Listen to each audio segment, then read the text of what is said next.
Segundo Reis, capítulo 20. Doença e cura de Ezequias. Podemos ler também em 2 Crônicas, capítulo 32, versículo 24, e Isaías, capítulo 38, de 1 a 8. Naquela época, Ezequias adoeceu e esteve à beira da morte. O profeta Isaías, filho de Amós, foi visitá-lo e lhe declarou: põe ordem em tua casa, porque não te recuperarás, mas vais encontrar a morte. Ao ouvir essas palavras, o rei virou o rosto para a parede e orou a Yahvé. Yahvé, ó eterno Senhor, eu te suplico, lembra-te desse momento de como tenho caminhado contigo em fidelidade, sinceridade e integridade de coração, e de como tenho praticado o que é justo e correto diante de ti. E grande angústia tomou conta de Ezequias e o fez chorar copiosamente. Contudo, antes que o profeta Isaías se retirasse da cidade, quando atravessava o pátio intermediário, eis que lhe sobreveio a palavra do Senhor, dizendo: volta e declara a Ezequias, príncipe do meu povo: assim dizia Yahvé, o Senhor, Deus de teu pai Davi: ouvi a tua oração, as tuas súplicas, e vi as tuas lágrimas. Eu te curarei. Depois de 3 dias, subirás à casa do Senhor. Acrescentarei 15 anos à tua vida na terra, e livrarei a ti e a essa cidade toda das mãos do rei da Assíria. Protegerei essa cidade por amor à minha própria pessoa e por amor do meu servo Davi. Nota minha. Desculpem a emoção, mas é lindo isso. É lindo quando o coração de Deus ele se quebranta por nós. É maravilhoso. É tremendo isso. É lindo, é lindo. É lindo. É lindo. Isso é para mostrar o poder que tem a oração quando nós nos prostramos diante do Altíssimo. Se prostre diante do Altíssimo. Ele tem bênçãos para a tua vida. Ele tem vitórias para você. Ore ao Senhor e o teu milagre acontecerá. E que o Senhor incline os ouvidos dele para a tua petição e te conceda a tua petição para a honra e glória do Senhor Jesus. Amém. Continuando, versículo 7. E disse mais Isaías ao rei: tomai uma pasta de figos e passai-a sobre a úlcera.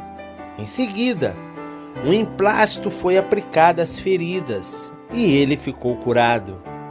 Quando Isaías entregou essa mensagem a Ezequias, este lhe indagou: qual é o sinal de que Yahvé me curará e que depois de 3 dias conseguirei subir ao templo do Senhor?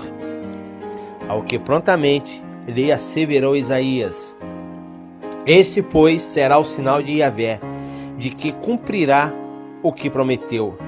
Queres que a sombra se adiante ou regrida 10 graus na escadaria? Então Ezequias ponderou-lhe: é fácil que a sombra venha a se adiantar 10 graus. Não seja assim, pelo contrário, prefiro que a sombra retorne 10 graus de sua posição. Em seguida, o profeta Isaías invocou o nome de Yahvé e clamou ao Senhor, que imediatamente fez a sombra recuar 10 graus que havia avançado no relógio do sol de Acaz. Uma nota aqui: toda profecia que vier para você, tudo que alguém disser para você que é da parte do Senhor, né? Como diz aí, como falam por aí assim: porquanto eis que te digo. E começam aquela ladainha, preenchimento de lacunas do palavreado, bem bonito, eloquente. Quando vierem com uma profecia dessa para você, a Bíblia ensina, como aqui também está mostrando, que nós devemos provar se realmente a profecia vem da parte de Deus ou se é do inimigo de nossas almas ou se porventura ser do próprio coração do homem. Então sempre prove, sempre peça uma prova de que quem está falando realmente é o Senhor Deus Todo-Poderoso. Peça uma prova, faça assim como o rei Ezequias viu, sabia que o profeta Isaías era profeta, mas mesmo assim tomou prova da profecia. Quem me garante que isso realmente vem da parte de Deus? É assim que um verdadeiro cristão tem que agir. Não ficar chorando e dizendo, é o Senhor que está falando comigo. Eu sei que a emoção é grande, muitas vezes de vir alguém falar para você, eis que eu tenho te visto sua aflição, eis que eu tenho te visto chorando na sua cama. Isso todo cristão faz, se ajoelha, chora, isso todo cristão faz, né? Então tome prova das profecias que andam te falando. Não saia acreditando em tudo que dizem para você que vem do Senhor, tá? Uma dica e uma nota minha aqui. Por isso a necessidade de se ler a Bíblia, para você estar fundamentado na palavra do Senhor. Então vamos lá, continuando. Versículo 12 em diante. Os mensageiros da Babilônia. Também podemos ler sobre essa passagem, Isaías 39, de 1 a 8. Naquele tempo, Merodach-Baladã, filho de Baladã, rei da Babilônia, enviou cartas e um presente a Ezequias, pois ficou sabendo que Ezequias havia estado doente e se recuperara. Ezequias deu audiência aos mensageiros e apresentou-lhes todo o palácio do seu tesouro, a prata e o ouro, as especiarias e os melhores óleos, seu depósito de armas e tudo quanto havia nos seus muitos armazéns. Não houve nada no seu palácio ou em todo o reino que Ezequias não lhe mostrasse com alegria. Então o profeta Isaías foi ter com o rei Ezequias e indagou-lhe: que desejam aqueles homens e de onde veio tal comitiva para te visitar? Ezequias respondeu: vieram de um país longínquo, da Babilônia. E Isaías seguiu interrogando: e o que é que observaram em teu palácio? Ao que Ezequias esclareceu: ora, viram tudo que há no meu palácio. Nada há nos meus armazéns que eu não lhe tenha mostrado. Então Isaías declarou a Ezequias: ouve, portanto, que diz a palavra de Yahvé: dias virão em que será levado para a Babilônia tudo quanto existe em teu palácio, todos os tesouros que teus antepassados acumularam até hoje. Nada ficará aqui, assim diz o Senhor. Dentre os filhos que te nasceram, os que tu mesmo geraste, tomarão alguns para serem eunucos no palácio do rei da Babilônia. Então considerou Ezequias a Isaías: que se cumpra a boa vontade de Yahvé que anuncias. Porquanto o rei compreendeu que viveria em paz e seu reino não veria o castigo futuro. A morte de Ezequias. Podemos ler também em 2 Crônicas, capítulo 33, de 1 a 9. Quanto às demais realizações de Ezequias e todo o seu poder, e como construiu o açude e o aqueduto, e trouxe água potável para dentro da cidade, porventura não estão escritos no livro da história dos reis de Judá? Descansou Ezequias com seus antepassados, e seu filho Manassés passou a reinar em seu lugar. 2 Reis, capítulo 21. O filho mau de um rei bom. Podemos também ler em 2 Crônicas, capítulo 33, versículos de 1 a 9.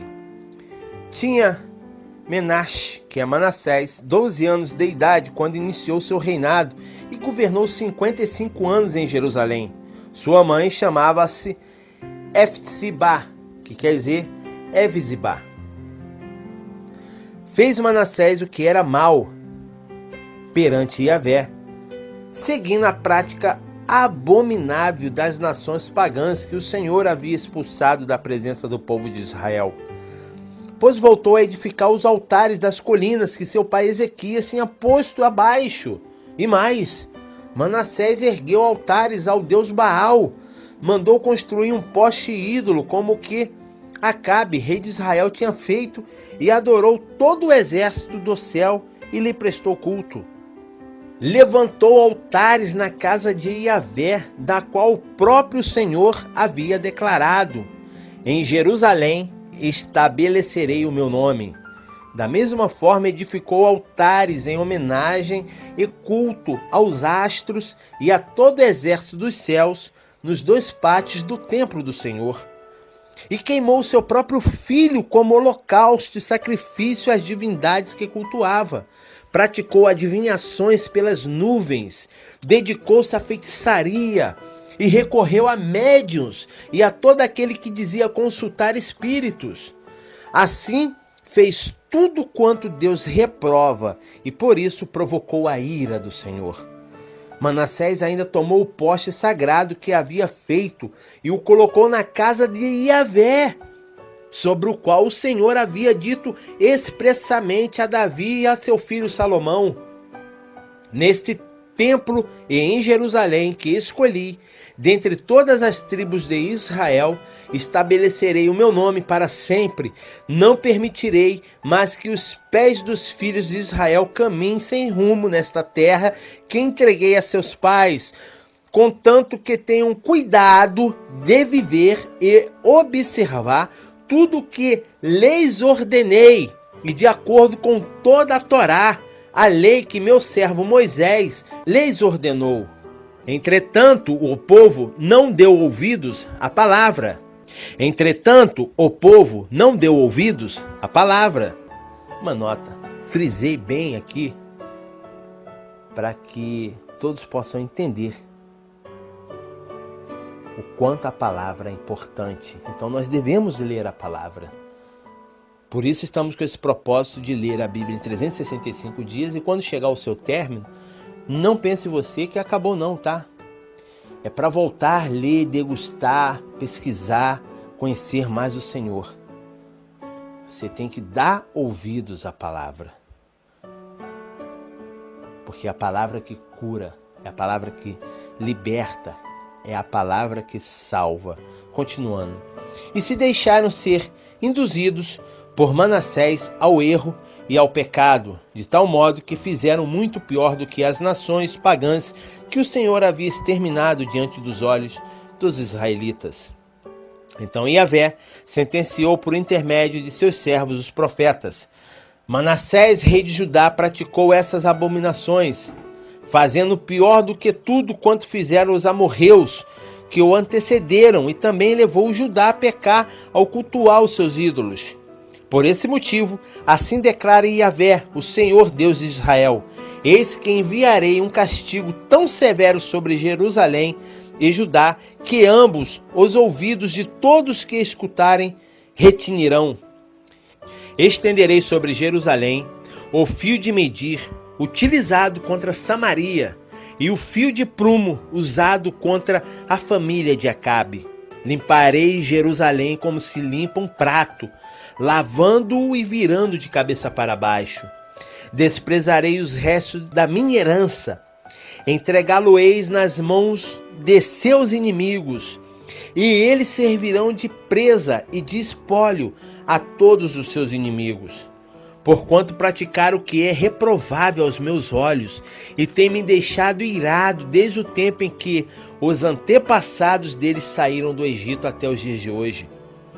Manassés ainda matou tantas pessoas inocentes que as ruas de Jerusalém ficaram alagadas de sangue. Ele cometeu o pecado de induzir o povo de Judá a adorar seus ídolos, praticando, portanto, o que é errado, o que definitivamente não agrada Iavé ao Senhor Deus. A morte de Manassés podemos ler em 2 Crônicas, capítulo 33, 18 e 20, que também relata sobre a morte de Manassés. Todas as demais atitudes de Manassés e suas realizações, todos os seus erros e pecados cometidos, todos os seus atos estão escritos nas histórias do rei de Judá. Manassés chegou ao fim da vida e foi sepultado no terreno do seu próprio palácio, no jardim de Uzá. E o seu filho Amon assumiu seu lugar e passou a reinar. O reinado de Amon em Judá. Também podemos ler em 2 Crônicas, capítulo 33, versículo 21 a 25. O reinado de Amon em Judá. Também podemos ler em 2 Crônicas, capítulo 33, do versículo 21 ao 25. Tinha Amon 22 anos de idade quando começou a reinar e governou 2 anos em Jerusalém. Sua mãe se chamava Meshulemet bat Arutz, que quer dizer Meshulemet, filha de Aruz, de Jotbá. Como seu pai Manassés, o rei, Amon cometeu muitos pecados, atitudes e práticas que desgostaram sobremodo a Yahvé, o Senhor Deus. Ele imitou o mau procedimento do seu pai e também adorou e serviu os ídolos que seu pai havia cultuado. Amon desprezou a Yahvé, o Senhor Deus, de seus antepassados e não seguiu o caminho do Eterno.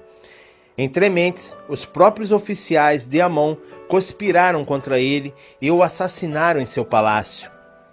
Em seguida, o povo da terra matou todos os que haviam se revoltado contra o rei Amon e proclamou Josias, seu filho, rei em seu lugar. Quanto às demais realizações de Amon, todos os seus atos estão escritos no livro das crônicas dos reis de Judá. Amon foi sepultado no túmulo da família real no jardim de Uzá, e seu filho Josias foi seu sucessor. 2 Reis, capítulo 22. Josias, filho bom de um rei mau. Podemos ler também 2 Crônicas 34, de 1 a 2. Josias tinha 8 anos quando começou a reinar e governou 31 anos em Jerusalém. Sua mãe se chamava Yedida bat Adaiá, que quer dizer Gedida, filha de Adaias, de Boscate. Ele praticou o que era correto e agradável aos olhos de Yahvé, o Senhor, e procurou agir em tudo de acordo com os princípios de Davi, seu antepassado, sem se desviar para a direita nem para a esquerda. Josias, o rei, repara o templo. Também podemos ler em 2 Crônicas 34, de 8 a 13. No 18º ano do seu reinado, o rei Josias mandou o escrivão e secretário pessoal Safã, filho de Azalias e neto de Mesulão, à casa de Yahvé, mediante a seguinte ordem: sobe a Ilquias, o sumo sacerdote, para que confira o dinheiro que se tem trazido para o templo do Senhor, o qual os guardas da entrada têm recebido das mãos do povo. Que todas as pessoas entreguem sua prata exclusivamente nas mãos dos homens nomeados para supervisionar a reforma do templo, a fim de que possam pagar todos os trabalhadores que efetuam a obra de restauro no templo do Senhor, os carpinteiros, construtores e os pedreiros, e que comprem madeiras e pedras lavradas com arte para restaurar a casa. Entretanto, eles não precisavam prestar contas de toda a prata que lhes foi entregue em confiança, pois todos agiam com absoluta honestidade. Ilquias acha o livro da Torá. Podemos ler em 2 Crônicas 34, de 14 a 28. Então o sumo sacerdote Ilquias compartilhou com o escrivão Safã o seguinte: encontrei o livro da Torá da lei na casa de Yahvé, o Eterno. E Ilquias entregou o livro a Safã, e ele o leu. Mais tarde, o escrivão Safã apresentou-se ao rei e lhe relatou: teus servos contaram toda a prata que foi achada no templo e a confiaram aos mestres supervisores da obra e aos trabalhadores do templo do Senhor. Safã, o escrivão e secretário, relatou ainda o rei: o sacerdote Ilquias me entregou um livro, e Safã o leu diante do rei. Josias manda consultar a profetisa. Também podemos ler em 2 Crônicas, capítulo 34, de 19 a 28. Assim que ouviu a leitura do livro da Torá, da lei, o rei levantou-se e, indignado, rasgou as suas vestes. Então, imediatamente deu a seguinte ordem ao sacerdote Ilquias, a Aicão, filho de Zafã, e a Aquibor, filho de Micaias, ao escrivão e seu secretário Safã e ao oficial real Asaías: Ide, consultai o Senhor por mim, pelo povo e por todo o Judá, acerca das palavras desse livro que foi achado, porque grande é o furor de Yahvé, que se acendeu contra nós, porquanto nossos antepassados não obedeceram às palavras desse livro, para cumprirem tudo quanto está escrito a nosso respeito. A declaração da profetisa Hulda. Em seguida, o sacerdote Ilquias, Aicão, Aquibor, Safã e Asaías partiram e foram consultar a profetisa Hulda, esposa de Salum, filho de Tiquivá e neto de Aras, responsável pela guarda-roupa e as vestes sagradas do templo. Naquela ocasião, ela morava na parte baixa de Jerusalém, um bairro novo que ali se formara. Então a profetisa lhes comunicou: Assim diz o Senhor, o Deus de Israel: Dize ao homem que vos enviou à minha presença: Eis que isso declara Yahvé o Senhor: Eu trarei castigo sobre esse lugar e seus moradores, de acordo com todas as palavras do livro que o rei de Judá leu, porquanto me desprezaram e queimaram incenso sagrado a outros deuses, provocando-me a ira por meio de todas as obras das suas mãos. O meu furor se acendeu contra esse lugar e não se extinguirá.